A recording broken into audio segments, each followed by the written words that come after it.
الحمدللہ رب العالمین الصلاۃ والسلام علیکہ یا رسول الکریم اما بعد فاعوذ باللہ من الشیطان الرجیم بسم اللہ الرحمن الرحیم۔ ناظرین کرام، دوستوں، بزرگوں، میری بہنوں، چھوٹے بچوں، السلام علیکم ورحمۃ اللہ وبرکاتہ۔ امید ہے آپ سب خیریت سے ہوں گے۔ اللہ تعالیٰ ہم سب کو خیریت سے رکھے، شیطان کے شر سے محفوظ رکھے، انسانوں کے شر سے محفوظ رکھے، جنات کے شر سے محفوظ رکھے، جو گیروں میں پھونکتی ہیں ان کے شر سے محفوظ رکھے، ہم سب کا خاتمہ ایمان پر فرمائے۔ دوستو، آج کی ویڈیو کا بیان ہے سب سے افضل مومن، یعنی کہ سب سے افضل مسلمان۔ جلد نمبر 4 صفحہ نمبر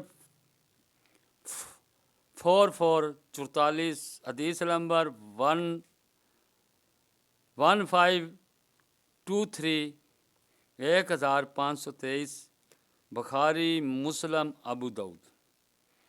حضرت ابو سعید خدری رضی اللہ تعالیٰ عنہ نے حدیث بیان کی کہ عرض کیا گیا، یا رسول اللہ، کون شخص افضل ہے؟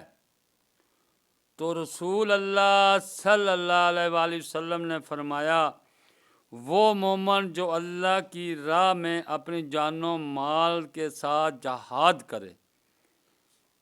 یعنی کون شخص افضل ہے سب سے؟ جو اللہ کی راہ میں اپنی جان و مال سے جہاد کرے۔ لوگوں نے عرض کیا، پھر کون؟ فرمایا، وہ مومن جو پہاڑ کی کسی گھاٹی میں ہو، اللہ سے ڈرے اور لوگوں کو اپنے شر سے محفوظ رکھے۔ یعنی کہ ہماری ویڈیو کو ناظرین کرام بیان تھا سب سے افضل مسلمان۔ صحابہ نے نبی صلی اللہ علیہ وسلم سے عرض کیا کہ کون سا شخص سب سے افضل ہے؟